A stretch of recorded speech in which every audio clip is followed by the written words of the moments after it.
Episode की शुरुआत में हम हमारी फीमेल लीड को देखते हैं जिसका नाम ओहारिन है और हम ये जान पाते हैं कि आज उसका 18 बर्थडे है। वो काफी खुश होती है क्योंकि आज वो अपने 10 साल पुराने क्रश को प्रपोज करने वाली थी जिसका नाम सेओजिन था। वो जब सेओजिन को मिलने के लिए मैसेज करती है तो वो उसे फोटो स्टूडियो में सरप्राइज देने के लिए बुलाता है। अब जैसे ही ओहारिन वहाँ पर पहुंचकर स्टूडियो में एंटर करती है तो अपने लिए बर्थडे की डेकोरेशन देखकर काफी खुश होती है जो कि सेओजिन ने उसके लिए की थी। पर जैसे ही वो वहाँ पर एक कर्टन हटाकर देखती है तो सेओजिन ने अपने हाथ की नस काट कर आत्महत्या कर ली थी। ये देखकर वो शौक रह जाती है और फूट फूट कर रोने लगती है और ये सीन कुछ ज्यादा इमोशनल था। अब हमें 10 साल बाद का सीन दिखाया जाता है जहाँ पर ओहारिन एक एनिमल रेस्क्यू सेंटर में काम करती है और वो अपने सारा वक्त एनिमल्स को बचाने में लगाती थी और उसके कलीग्स भी उसके काम की काफी तारीफ करते थे। आज भी ओहारिन का बर्थडे था और उसके लिए हाइमेन जो कि सेओजिन की सिस्टर थी उसने उसके लिए केक भेजा था, इसलिए वो हाइमेन को इसके लिए कॉल करके थैंक्स बोलती है। ओहारिन यहाँ पर उसे पूछती है कि क्या आज वो सेओजिन से मिलने के लिए जाएगी तो वो उसे बता देती है कि हाँ आज वो उसी ग्रेव पर जाएगी क्योंकि आज उसकी 10वीं डेथ एनिवर्सरी है।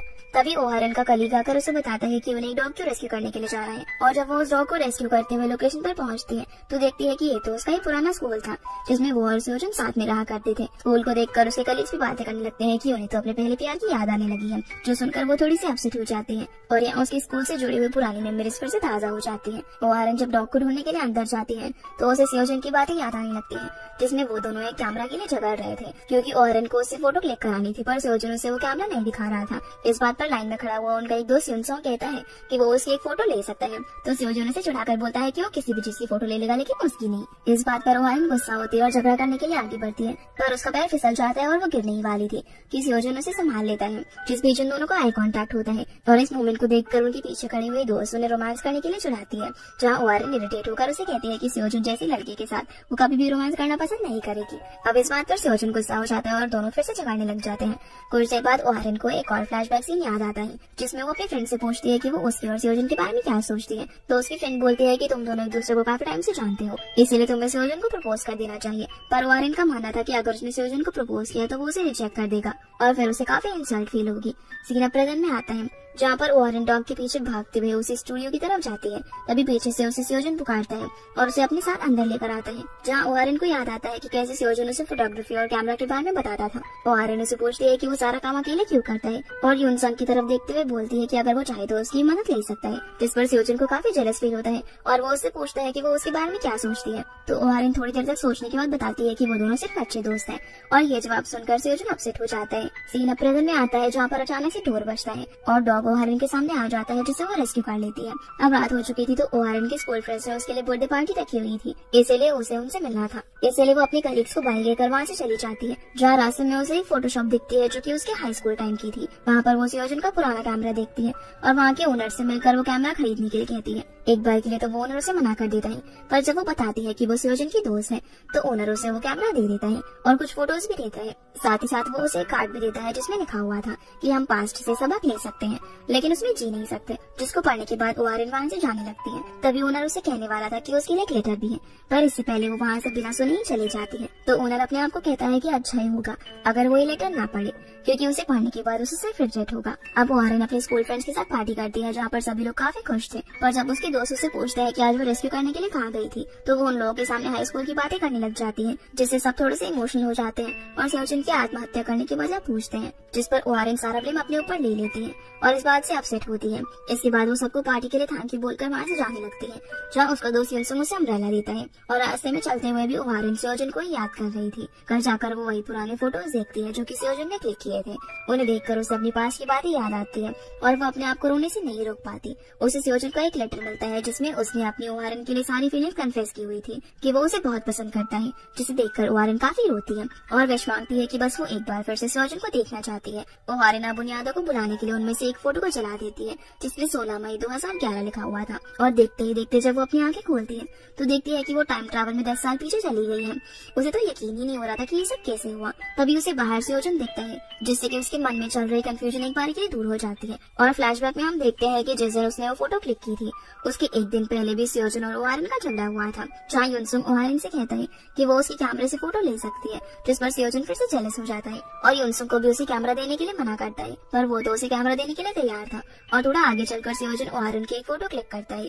ये वही फोटो थी जो कि ओहारिन ने जला दी थी और वो उसे फोटो क्लिक करता हुआ देखकर काफी खुश होती है। प्रेजेंट में ओहारिन जैसे ही स्योजन को जाता हुआ दिखती है तो वो जल्दी से बस से उतरकर उसका पीछा करने लग जाती है, क्योंकि अब वो ये मौका नहीं छोड़ना चाहती थी। जहाँ सीढ़ी पर चढ़ते वक्त वो गिर जाती है और उसके घुटनों में चोट आ जाती है, पर वो अपने घाव पर ध्यान नहीं देती क्योंकि उसे लग रहा था कि ये सब सिर्फ एक सपना है। इधर स्योजन फोटो स्टूडियो की तरफ गया था, इसलिए ओहारिन भी उसका पीछा करते हुए वहाँ पर पहुंच जाती है, जहाँ वो स्योजन को देखकर खुशी से रोते हुए दौड़ कर आकर उसे गले लग जाती है और कहती है कि अगर ये उसका सपना है तो उसे ऐसे ही सपने में खोई रहना है। अब स्योजन को तो उसका ऐसा बिहेवियर देखकर कुछ भी समझ नहीं आता। तभी उनके दोस्त वहाँ पर आ जाते हैं, जिसमें से 2 लोग कपल थे और दूसरा योंगसुन और उसकी सुजिंदो नाम की एक दोस्त, जो उससे पूछती है कि क्या ये दोनों डेट कर रहे हैं। जो सुनकर योंगसुन थोड़ा अपसेट हो जाता है, यानी कि शायद कहीं ना कहीं वो ओहारिन को पसंद करता था। इसके बाद स्योजन ओहारिन को मेडिसिन सेंटर ले जाकर उसे फर्स्ट एड देता है, जहाँ ओहारिन को तो खुशी के मारे किसी भी दर्द का एहसास नहीं हो रहा था। और स्योजन के पूछने पर वो उसे ये कहती है कि जो कुछ भी हो रहा है वो सिर्फ एक सपना है। जिसकी ऐसी बातें सुनकर स्योजन उसे बोलता है कि क्या वो अपना सर फोड़ कर आई है, पर ओहारिन तो बस स्माइल किए जा रही थी।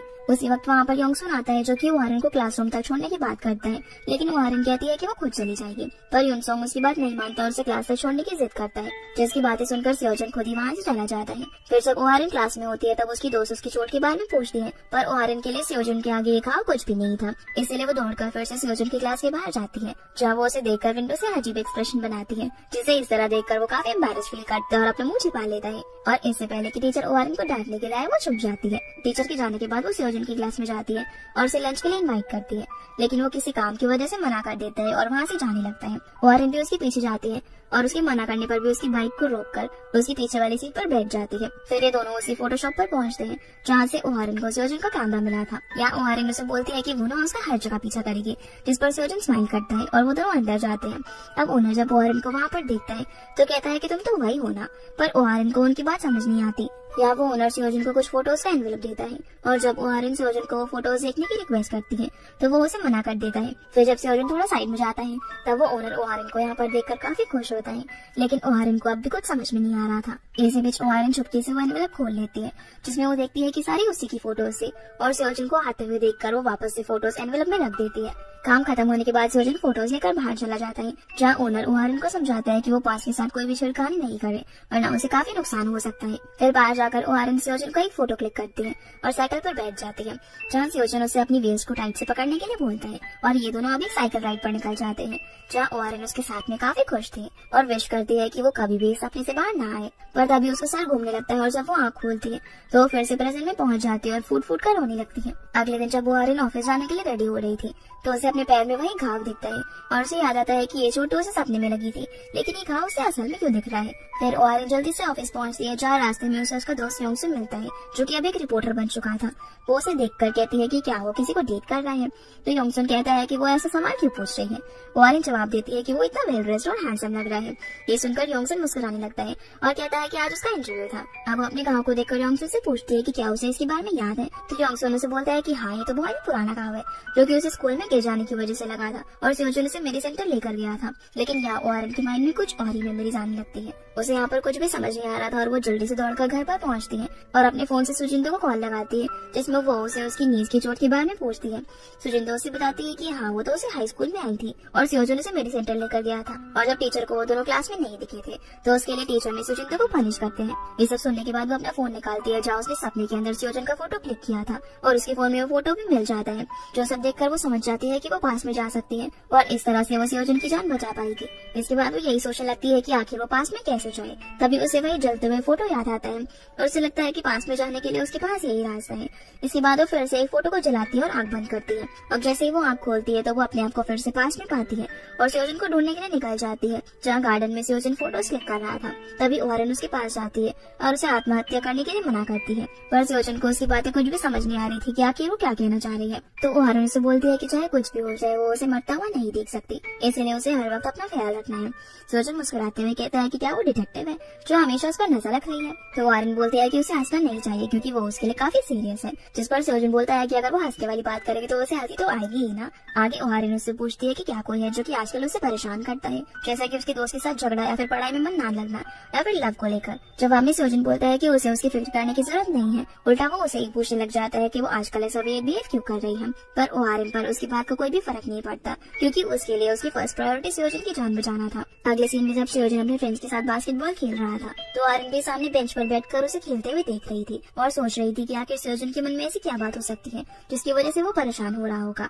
और जब ओहारिन को सोजन वहाँ पर बैठे हुए देखता है तो वो अपने फ्रेंड से कहता है कि जब से उसके घुटने पर चोट लगी है तब से वो अजीब बिहेव कर रही है। तो उसका दोस्त बोलता है कि शायद उसका दिमाग घुटने में होगा और ये दोनों हंसने लगते हैं। सोजन फिर से खेलने लगता है और इधर ओहारिन सूजिन का मैसेज पढ़ती है जिसमें सूजिन को लग रहा था कि ओहारिन आजकल उसे इग्नोर कर रही है। तभी युनसुंग ओहारिन को बैठा हुआ देखकर उसके पास आता है और बताता है कि सूजिन उसे पूरे स्कूल में ढूंढ रही है। तो ओहारिन उसे बोलती है कि हाँ, उसने उसका मैसेज रीड कर लिया है। ओहारिन फिर युनसुंग से पूछती है कि वो बास्केटबॉल क्यों नहीं खेलता, जिस पर युनसुंग बोलता है कि अगर उसे पता होता कि वो यहाँ पर आ रहे हैं तो वो भी बास्केटबॉल खेलता। जिसकी ऐसी बातों से अब हमें कंफर्म हो जाता है कि सच में युनसुंग भी ओहारिन को पसंद करता है। इसके बाद ओहारिन से पूछती है कि वो सोजन को बहुत ही पहले से जानता है, इसलिए उसे तो पता ही होगा कि क्या सोजन आजकल किसी प्रॉब्लम से सफर तो नहीं कर रहा। पर यहाँ पर उसे भी ओहारिन की ऐसी बातें कुछ भी समझ नहीं आ रही थी। ओहारिन उसे फिर से पूछती है कि क्या सोजन ने इन दिनों में कुछ अजीब उससे कहा हो या फिर उसकी किसी से लड़ाई हुई हो।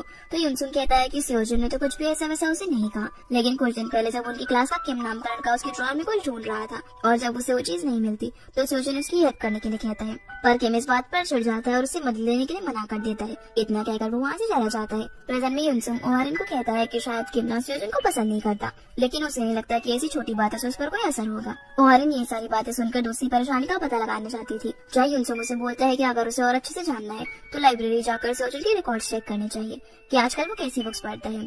ये सब जानकर ओहारिन लाइब्रेरी की तरफ जाने लगते हैं, जहाँ सोजन ओहारिन को युनसुंग के साथ जाता हुआ देखकर थोड़ा सा जेलस फील करता है। फिर बास्केटबॉल मैच खत्म होने के बाद सोजन का बॉयफ्रेंड उसे बताता है कि आज उसकी फ्रेंड ओहारिन पूरे दिन उनका मैच देख रही थी। तो सोजन को ओहारिन पर काफी गुस्सा आता है, क्योंकि आजकल वो उसे ना तो मिल रही थी और न ही क्लास अटेंड कर रही थी, जिसकी वजह से टीचर भी सोजन को डांट रहे थे। सोजन भी इनकी बातें सुनकर सोचता है कि शायद ओहारिन सोजन की वजह से परेशान है और सोजन भी इन दोनों से पूछती है कि आजकल ओहारिन कुछ ज्यादा ही अच्छी बिहेव नहीं कर रही। तो ये दोनों तो मना कर देते हैं, जो सुनकर उसे और ज्यादा गुस्सा आता है। जिसके बाद ओहारिन लाइब्रेरी जाती है, जहाँ लाइब्रेरियन को देखकर वो उससे हाइमिन कहकर पुकारने लगती है, पर हाइमिन उसे नहीं पहचान रही थी। और यहाँ वो मन में सोचने लगती है कि हाइमिन से तो वो सोजन के फ्रेंड में मिली थी और भाई उसे पता चलता है कि सोजन की कोई सिस्टर भी है। अब हाइमिन यहाँ पर उसकी रिक्वेस्ट करने पर उसे सोजन का रिकॉर्ड दे देती है। फिर ओहारिन बुक्स को ढूंढने लग जाती है, जहाँ पर एक बुक निकालते वक्त दूसरी बुक उसके सर पर गिरने वाली थी, पर तभी सोजन उसे आकर बचा लेता है और ओहारिन उसे कहती है कि वो ठीक तो है ना। तो सोजन जवाब देता है कि वो तो ठीक है, लेकिन अभी तो वो मरने वाली थी। तभी बीच में सोजन का क्लासमेट आता है, जो उसे बताता है कि क्लास टीचर ने तुम्हें बुलाया है। अब जाते वक्त सोजन ओहारिन को अपना ख्याल रखने के लिए कहता है और ओहारिन सोजन के रिकॉर्ड्स देखने लगती है, जिसमें कुछ ऐसी बुक्स के नाम थे जो कि आत्महत्या से रिलेटेड थे। इसके बाद सोजन टीचर के पास जाता है, जहाँ टीचर उसके पेरेंट्स को इंटरव्यू के लिए बुलाना चाहते थे ताकि वो उसका मेडिकल इंस्टीट्यूट में एडमिशन करवा सके। पर सोजन बोलता है कि वो नहीं आ पाएंगे क्योंकि आजकल वो काफी बिजी है। तो टीचर उसे कहते हैं कि इंटरव्यू के बिना उसका एडमिशन होना काफी मुश्किल है और अगर वो चाहे तो वो खुद उसके पेरेंट्स से मिलकर बात कर सकते हैं, लेकिन सोजन मना कर देता है। और ये सारी बातें ओहारिन चुपकर सुन रही थी, जिससे अपसेट होकर वो फोटोग्राफी क्लब में जाती है, जहाँ दरवाजा ओपन करते ही वो देखती है कि सोजन और उनके बाकी फ्रेंड साथ में बैठे हुए थे, जिन्हें देखकर वो जाने लगती है, पर वो लोग उसे रोक देते हैं। सोजन अब यहाँ पर ओहारिन पर काफी गुस्सा होते हुए कहती है कि आगे से अगर उसका बिहेवियर ऐसा ही रहा तो वो उससे कभी भी बात नहीं करेगी। लेकिन ओहारिन को तो उसकी बातों से कोई फर्क ही नहीं पड़ता और वो उन लोगों से सोजन के बारे में पूछती है, जो सुनकर सोजन और ज्यादा गुस्सा हो जाती है और उसके दूसरे फ्रेंड्स उस पर हंसते हैं। फिर ओहारिन यहाँ पर सोजन को मनाने लगती है और ये दोनों अपना फोटोग्राफी असाइनमेंट पूरा करते हैं, जहाँ उसका दोस्त उसे सोजन की ईमेल आईडी देता है। ये देखकर ओहारिन सोचती है कि शायद आईडी में उसके कोई क्लू मिल जाएगा, इसलिए अब घर जाकर ओहारिन सोजन का अकाउंट खोलती है, जिसका पासवर्ड वही था जो कि सोजन ने आखिरी वक्त लाइब्रेरी में बुक पढ़ी थी। दूसरी तरफ सोजन उसकी मॉम और हाइमिन के साथ डिनर कर रहा था, पर अचानक से जब वो चेयर से उठता है तो उसकी मॉम उसे जोर से थप्पड़ मारती है। वहीं ओहारिन सोजन को एक पोस्ट पढ़ती है जिसमें लिखा हुआ था कि वो हमेशा से एक नॉर्मल लाइफ जीना चाहता है, पर वो कितनी भी कोशिश कर ले वो अपनी बहन की जगह नहीं ले सकता। और आखिरी की लाइन पढ़कर उसे पता चलता है कि सोजन अडॉप्टेड है। ये देखकर ओहारिन काफी सरप्राइज होती है। तभी उसके कान में फिर से दर्द होने लग जाता है और वो वापस से प्रेजेंट में आ जाती है। इसी के साथ ये एपिसोड यहीं पर खत्म हो जाता है।